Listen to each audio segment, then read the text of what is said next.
Bismillah ar-Rahman ar-Rahim. Assalamu alaikum wa rahmatullahi wa barakatuhu. I welcome you to another episode of our series, Safara Al Keram, where we try to strive to be in the company of the holy angels by learning how to recite the Quran, by learning the science of Tajweed. As is our methodology, we try to start off our episode with an interesting factoid about the Quran, and then we move on to the actual rules of Tajweed. In our previous episode, we had started discussing the history of the compilation of the Quran. We'll continue along that line, and we'll say that in the early stages, it is recorded that the Quran was written down by the Prophet ﷺ. However, the primary way of preservation at this early stage was the memorization of the Quran by the companions. This is because the Arabs of that time, they used to pride themselves in their sharp memory. In fact, this was how they preserved their oral traditions. This was how they preserved their history, their poetry, their literary legacy. They would memorize it, and then they would narrate it later on. And so when the Quran came down, the companions of the time, they memorized the portions of the Quran that were convenient to them. And many of them, in fact, memorized the entire Quran that was revealed until that time. However, in the Madani stage, when the Prophet ﷺ migrated to Medina, here we have clear-cut narrations that the Prophet ﷺ would actually command for the Quran to be written down. Once when a verse was revealed, and this is authentically narrated in Sahih Bukhari, he said, "Call Zayd ibn Thabit for me." Zayd ibn Thabit was the primary secretary of the Prophet ﷺ. He said, "Call him for me and tell him to bring the scapula bone and the ink pot," meaning pen and paper of their time. So when Zayd ibn Thabit came, the Prophet ﷺ dictated to him the ayah, and so Zayd wrote it down, and it is also narrated that the Prophet ﷺ would then listen back from Zayd what he had written in the Quran. So the Quran was definitely preserved by memorization and by being written down, and we'll continue along this history in our next episode. In our previous episode, we were discussing the rules of Noon Sakina and Tanween. Remember, Noon Sakina is a noon upon which there is a sukun, and a Tanween is a double fatha, a double dhamma, or a double kasra. Moving along those lines, we have said that there are 4 rules of Noon Sakina and Tanween, depending on the letter that occurs after it. So we now move on to the second rule, and that is that of iqlab, or conversion. Okay, we have this fancy diagram here to help you memorize what we mean by iqlab. Iqlab means conversion. When does iqlab occur? Iqlab, this conversion or this changing, it occurs when a Noon Sakina or a Tanween is changed to a meme. This is why we call it iqlab. You change the Noon Sakina, or you change the Tanween from an n sound, into a meme sound. Therefore, because it is converted, we call it iqlab, which means to convert, to change. Okay, well, when does this occur? It occurs when the Noon Sakina or Tanween is followed by the letter ba. So if someone asks you, what are the letters of iqlab? You will say, ba. Only one letter. It is the letter ba. Anytime the letter ba occurs after a Noon Sakina or a Tanween, instead of pronouncing the N sound, you pronounce the M sound. Okay? And it is important when you do this, by the way, that you do a ghunnah. Remember, what was a ghunnah? Who remembers? Nasal sound. The nasal sound. The ghunnah was a nasal sound. Okay? An example here is the word al-anbiya. Alif, Noon, Sakin, Ba, Ya. Okay? Here we have Noon, Sakin, Al-An. But it's followed by a Ba. So we don't pronounce it Al-An. We change the Noon into a Meme. And then we do a Ghunnah. Okay? Al-Anbiya. Al-Anbiya.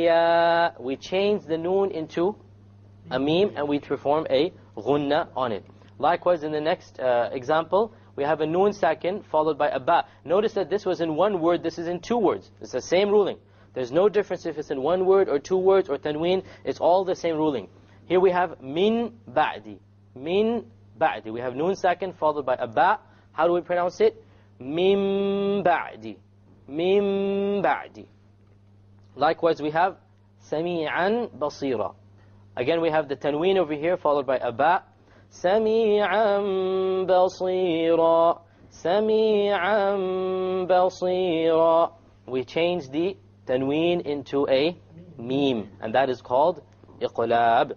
One last example, زوج بهيج. Same thing applies. We have a tanween followed by a ba. So we convert the noon into a meme. زَوْجٍ بَهِيجٍ. Okay, let's recite an example. Amr, why don't you recite verse 31? The brothers look it up. Verse 31 of Surah Baqarah. It begins with وَعَلَّمَ آدَمَ الْأَسْمَاءَ كُلَّهَا. Why don't you recite these verses, and we will try to spot where the iqlabs are. Okay? استعذ بالله. Verse 31 of Surah Baqarah.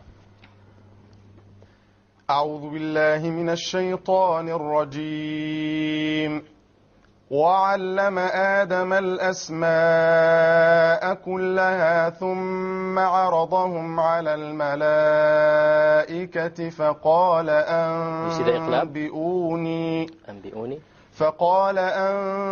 أنبئوني بأسماء هؤلاء إن كنتم صادقين قالوا سبحانك لا علم لنا إلا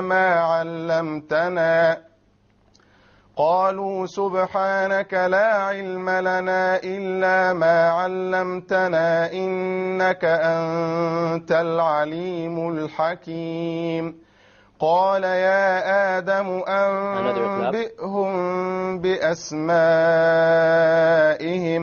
فلما أنبأهم بأسمائهم قال ألم أقل لكم. حسبك يا عم, جزاك khair. Now notice here we have three iqlabs. The first one is in the 31st surah. قال أنبئوني. We have a noon sakin followed by a ba. Notice here that the people who are writing the mushaf, they have added a small meme on top of the noon. This is to show you there is an iqlab there. Okay, to show you. If you didn't have the meme there, you should know the rule of Tajweed. Suppose you don't know the rule of Tajweed, they have shown you here that there is a iqlab. Now we discussed in a previous episode that there is a type of meme which means that you should stop. There is a slight difference between this meme and that meme. One of the differences is that this meme, the meme of iqlab, the line after the meme goes straight down. Whereas the meme which tells you to stop, the line keeps on going horizontally. Likewise, we find two more iqlabs in verse number 33. أَنْبِئْهُمْ and أَنْبَأَهُمْ. Both times we have the noon sakina followed by a ba. So I think that rule is pretty clear, that the second rule of noon sakina and tanween is that of conversion or iqlab, and this occurs when the noon sakina or tanween is followed by a ba. What do? You convert the noon to the meme with a ghunna. Okay. The third rule of the four is that of merging. So we have a diagram here of things merging. And these diagrams, by the way, they help you to memorize it. When you think of idgham, think of something merging, so you remember what the idgham is. Okay? So, the idgham is of two types. There is one type of merging or idgham in which you do a ghunna, and one type in which you don't do a ghunna. Today we'll only discuss the type which you don't do a ghunna, and in our next episode we'll discuss the idgham in which you do a ghunna. Okay, what exactly is an idgham? What exactly is idgham? The idgham means you merge the word before the tanween or the noon sakina into the word after the tanween or the noon sakina. Excuse me, the letter before the noon and to the letter after the noon. What happens to the noon itself? Well, when there's no ghunna, as in these two cases of the lam and the ra, it is completely dropped. And that is why we call it idgham or merging. You merge what is before with what is after, and you drop the actual sound of na, the tanween or the noon sakina. And the two letters of idgham without ghunna are lam and ra. So anytime you have a noon sakina followed by a lam, or you have a tanween followed by a lam, or a tanween followed by a ra, or a noon sakina followed by a ra, you drop the sound of n, and you merge what is before with what is after. Let's give an example here. We have over here, min rabbihim. Notice we have a noon sakina followed by a ra. And the ra is a letter of idgham without ghunna. So you don't say min rabbihim, you drop it. You drop the noon and you merge the meme with the ra. And you say, mil rabbihim, mil rabbihim, immediately. Likewise, in the next example, ghafuran rahima. Ghafuran, there's a tanween, okay, followed by a ra. You don't say ghafuran rahima. You say ghafuran rahima. Ghafuran rahima. You don't hear an N sound because you drop it. Likewise, hudal lil muhsinin. The same applies here. You have a dal with a tanween, and then you have a lam. هُدًى لِلْمُحْسِنِينَ هُدًى لِلْمُحْسِنِينَ. Again, you don't say hudan. If you said hudan, then that would be incorrect. The whole point is that you merge what is before it with what is after it. We have another 2 more examples. وَيْلٌ لِكُلِّ هُمَزَةٍ لُمَزَةٍ. We have a tanween on the ta. هُمَزَةٍ لُمَزَةٍ. You didn't hear the end sound, it was dropped. Likewise, we have in Surah Al-Ikhlas, لَمْ يَكُنْ لَهُ لَمْ يَكُنْ يَكُنْ. Look what happened to the noon, dropped. Suppose you were to stop, then you have to say لَمْ يَكُنْ. You ran out of breath or something, you have to say the noon. But if you go on, then it is not allowed to say the noon. Rather, you merge what is before the noon with what is after the noon. And that is why it is called idgham. That you merge what is before it with what is after it. Now open up Surah Al-Alaq. We probably don't have time to recite, but we will just point out some examples in Surah Al-Alaq. Surah Al-Alaq, as you know, is the first surah of the Qur'an that was revealed. If you go to the last few ayat, we have over here, let's look at verse number 7, okay? Verse number 7. أَوْرَآهُ اسْتَغْنَى. What is over here? We have the noon sakina followed by a ra. So how do we pronounce it? أَوْرَآهُ اسْتَغْنَى. Now here as a side point, remember when we were talking about the rules of the ra, we said one of the most common mistakes with the ra is what? The rolling of the ra. You repeat it. Someone make the mistake while they recite. Someone, Amr, why don't you make the mistake? Suppose you roll the ra, how would it sound then? Arra. Exactly. This is the common mistake. So make sure that when you do this idgham, you don't fall into the other mistake of rolling the ra. Okay? Samir, why don't you pronounce it properly? أَرَّآهُ اسْتَغْنَى. Exactly. أَرَّآهُ اسْتَغْنَى. Likewise, if you look at verse number 15, okay? كَلَّا لَئِن لَّمْ يَنْتَهِ لَنَسْفَعًا بِالنَّاصِيَةِ. Where is the idgham? Without ghunna? لَإِلَّمْ. Exactly, okay? لَإِلَّمْ. So we have over here the noon sakina followed by a lam. And when we have this, then we drop out the noon and we pronounce it with the hamza immediately merges with the lam, and that is why we call it an idgham. Okay? طيب, we have only time for a short surah, so let us recite Surah Al-Ikhlas because that too has an idgham to it.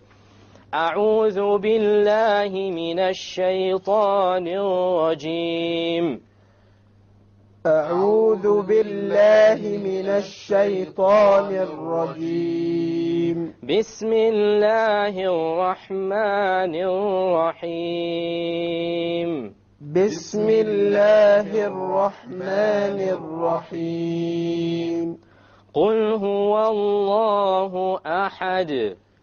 قل هو الله أحد. Quick review. The lam in the word Allah, is it heavy or light? Heavy. Why? Heavy.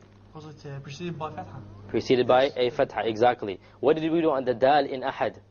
Qalqala. Okay, remember we're going to revise the rules as we go on. Allahu Samad. Allahu Samad. Okay, the lam in as-samad, why did we not pronounce it? Solar. It's a solar letter. The sad is a solar letter, which means we drop the lam when we have the alif lam there. Lam yalid wa lam yulad. لم يلد ولم يولد. Likewise, both of the qalqas are on the dal. وَلَمْ يَكُنْ لَهُ كُفُوًا أَحَدٌ. ولم يكن له كفوا أحد. Okay, what happened here with the idgham? You see it clearly, the noon sakin, before it is, after it is a lam. And a lam we studied right now is of the letters of idgham without ghunna. So we drop the noon and we connect what is before it, which is the kaf, to with what is after it, and that is the noon, the lam. وَلَمْ يَكُلْ. There is no end sound. It is merged. It is dropped in the merging of what is before and what is after. And the last point here, kufuwan. How did we pronounce the noon there? Clear. Idhar, clear. Why? Because what is after it? The Hamza. We covered the Idhar the last few episodes. The 6 letters of the throat, they are the letters of Idhar, and of them is Hamza. Okay. With this, we come to the conclusion of today's episode. We will continue the rules of Noon Sakin and Tanween. Now, please don't get discouraged by the quantity of rules. These are very simple rules. It's just a matter of taking them one at a time. It doesn't require that much knowledge of Arabic. It doesn't require that much knowledge of any other science. It's just memorizing these simple rules. What occurs after the Noon Sakin or Tanween, if it's a particular letter, then that ruling will apply. So don't get discouraged. Persevere, persist, and recite the Quran to someone who is knowledgeable so that he can correct you in his recitation. I hope to see you next time. Until then, Assalamu alaikum wa rahmatullahi